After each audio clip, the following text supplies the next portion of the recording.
महेंद्र पर्वत पर खड़े होकर हनुमान ने अपने पिता पवन का स्मरण कर छलांग लगा दी। लंका की ओर बढ़ते हनुमान के बल की परीक्षा लेने के लिए सुरसा उनके सामने आ गई। सुरसा नागों की माता थी।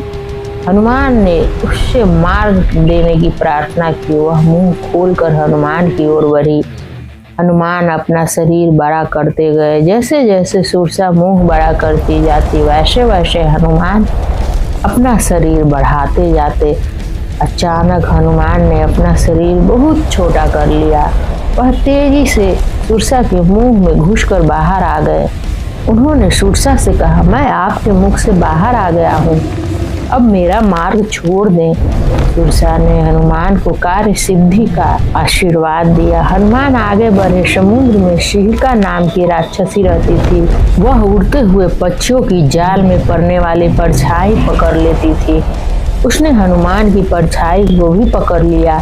हनुमान खींचते हुए शिहिका के पास पहुंच गए। शिहिका उन्हें खा पाती इससे पहले हनुमान ने उसका पेट चीर कर उसे मार डाला। समुद्र पार करके हनुमान लंका पहुंचे। एक पर्वत पर चढ़कर उन्होंने लंका को देखा। लंका के चारों ओर चौड़ी दीवार थी। दीवार के आगे खाई थी। सशस्त्र सैनिक लंका की रखवाली कर रहे थे। दीवार पर चारों ओर सैनिक खड़े थे। लंका अति सुंदर लग रही थी। सोने की चमक उसके सौंदर्य को और बढ़ा रही थी। रात हुई तो हनुमान ने बिल्ली जितने छोटे आकार में लंका में प्रवेश किया। वह भवनों में छलांग लगा लगा कर सीता को खोजने लगे। उन्होंने रावण के महल में प्रवेश किया। मदिरा सेवन करके रावण सोया हुआ था। हनुमान ने महल का कोना कोना देखा। उन्हें सीता न मिली। रावण की पत्नी मंदोदरी को देखकर उन्हें माता सीता का भ्रम हुआ। फिर उन्हें ध्यान आया, सीता इस प्रकार निश्चिंत नहीं सो सकती। अशोक वाटिका में हनुमान जब महल से बाहर आने पर उन्हें सुंदर उपवन दिखाई दिया। वह अशोक वाटिका थी। वह छिपते हुए उसमें चले गए। वह अशोक वृक्ष पर चढ़कर वाटिका को देखने लगे। अनेक राक्षसियों से घिरी एक स्त्री बैठी थी। हनुमान को लगा वह सीता हो सकती है। उन्होंने ध्यान से देखा, वह स्त्री रो रही थी।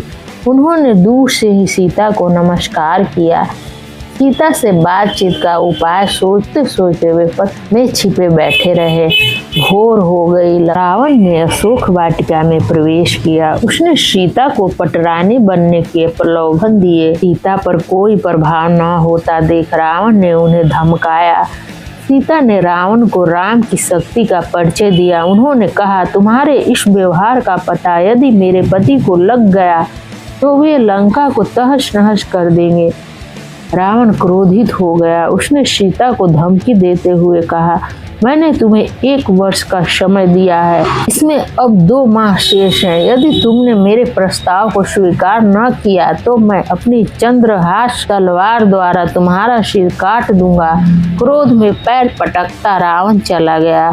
हनुमान सीता की असहाय अवस्था से शोकातुर हो गए। तभी उन्होंने देखा एक वृद्धा राक्षसी त्रिजटा अन्य राक्षसियों से कुछ कह रही थी। उन्होंने कान उधर लगा लिए। त्रिजटा रात को देखे स्वप्न के विषय में बता रही थी। उसने स्वप्न में देखा कि लंका समुद्र में डूब गई है। विभीषण के अतिरिक्त सभी लंकावासी दक्षिण दिशा की ओर चले गए हैं। उसने राक्षसियों को समझाया कि हमें सीता पर अत्याचार नहीं करना चाहिए, यह स्वप्न अनिष्टकारी है। हनुमान सीता को राम का संदेश देना चाहते थे। उन्होंने वृक्ष पर बैठे बैठे श्री राम के साथ घटित समस्त घटनाओं का वर्णन आरंभ कर दिया। सीता के मन को गहरा संतोष हुआ। उन्होंने वृक्ष की ओर देखा। वहां हनुमान बैठे थे। सीता पहले तो भयभीत हुई, फिर उन्हें विश्वास हो गया कि हनुमान वास्तव में श्री राम के दूत हैं। हनुमान ने श्री राम द्वारा दी अंगूठी फेंकी। उन्हें देख सीता का बचा संदेह भी जाता रहा। उन्हें सीता का सांत्वना देते हुए कहा, हे माता, अब आप चिंता त्याग दें। आपके विषय में सूचना पाते हैं श्री राम सेना सहित लंका को ध्वस्त करके आपको मुक्त कराकर ले जाएंगे। हनुमान का एक एक शब्द सीता को अमृत समान लगा। उन्होंने श्री राम को देने के लिए चूड़ामणि उतार कर हनुमान को दे दी। उन्होंने लक्ष्मण को आशीर्वाद देने के लिए कहा। सीता जी का आशीर्वाद लेकर हनुमान ने विदा ली। अशोक वाटिका का उजारना, सीता को खोजने का कार्य पूर्ण कर हनुमान प्रसन्न थे। वे रावण के बल की परीक्षा लेने के लिए अशोक वाटिका के वृक्षों को उखाड़ उखाड़ फेंकने लगे। वे फल खाकर अपनी भूख मिटाने लगे। वाटिका के रक्षक उन्हें रोकने आए। उन्होंने उन्हें मार मार कर भगा दिया। वे भागे भागे रावण के पास पहुंचे और वानर द्वारा अशोक वाटिका उजाड़ने की सूचना दी। रावण ने रक्षकों के साथ कुछ सैनिक भेजे। हनुमान ने उन्हें मार दिया। तब रावण ने अपने पुत्र अक्षय कुमार को भेजा। हनुमान ने एक वृक्ष उखाड़ कर उस पर फेंका। अक्षय कुमार सारथी सहित मारा गया। पुत्र की मृत्यु के समाचार से रावण क्रोधित हो गया। उसने अपने बड़े पुत्र मेघनाथ को हनुमान को मारने के लिए भेजा। मेघनाथ महापराक्रमी वीर योद्धा था। मेघनाथ ने हनुमान पर अमोघ बाणों की वर्षा कर दी। हनुमान आकाश में उड़कर उन बाणों को व्यर्थ करने लगे। हनुमान वृक्ष उखाड़ उखाड़ कर मेघनाथ पर फेंकने लगे। मेघनाथ उन्हें काट देता। हनुमान को पकड़ने के सभी प्रयासों को असफल होते देख मेघनाथ ने ब्रह्मास्त्र चलाया। हनुमान चाहते तो उससे बच सकते थे। उन्होंने ब्रह्मा का सम्मान रखने के लिए उससे बंधना स्वीकार कर लिया। मेघनाथ हनुमान को राजसभा में लाया। रावण की सभा सुसज्जित थी। रावण तेजस्वी वीर लग रहा था। रावण के सेनापति प्रहस्त ने हनुमान को परिचय पूछकर अशोक वाटिका उजाड़ने का कारण पूछा। हनुमान ने रावण को अपना परिचय दिया। उन्होंने लंका आगमन का कारण बताते हुए कहा, आप श्री राम की पत्नी सीता का हरण कर लाए हैं। मैंने सीता को खोजकर उनके दर्शन कर लिए हैं। आपके दर्शन करने की इच्छा थी। मैंने अशोक वाटिका को इसीलिए उजाड़ा था ताकि आपसे भेंट हो सके। मैं महाराज सुग्रीव का सेवक हूँ।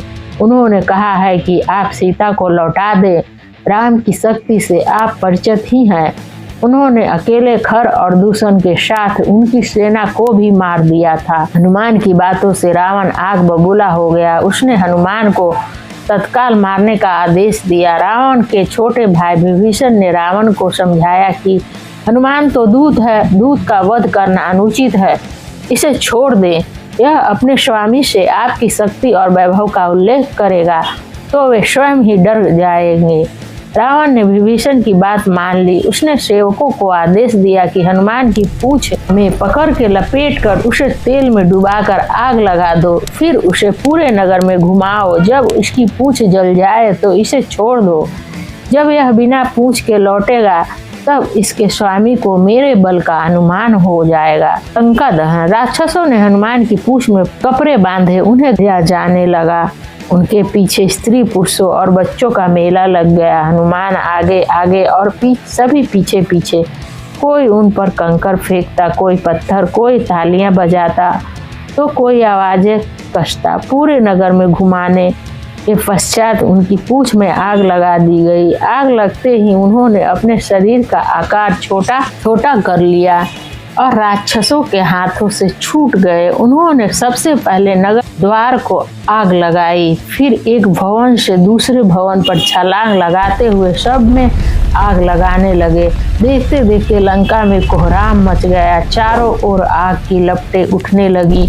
लंका का सोना पिघल कर समुद्र में गिरने लगा। लंका के एक एक भवन को अग्नि की भेंट कर हनुमान ने समुद्र में छलांग लगाकर पूंछ में लगी आग बुझाई। फिर वे सीता जी की कुशलता का पता करने गए। उन्हें चिंता हुई कि कहीं अशोक वाटिका में भी आग की लपटें न पहुंच गई हो। अचानक उन्होंने अपनी पूंछ देखी, उसका बाल तक नहीं जला था। वे निश्चिंत हो गए। वे सीता जी के पास पहुंचे, उन्हें चिंता न करने के लिए समझाया और कहा कि वे शीघ्र ही राम सहित लौटेंगे। जय श्री राम।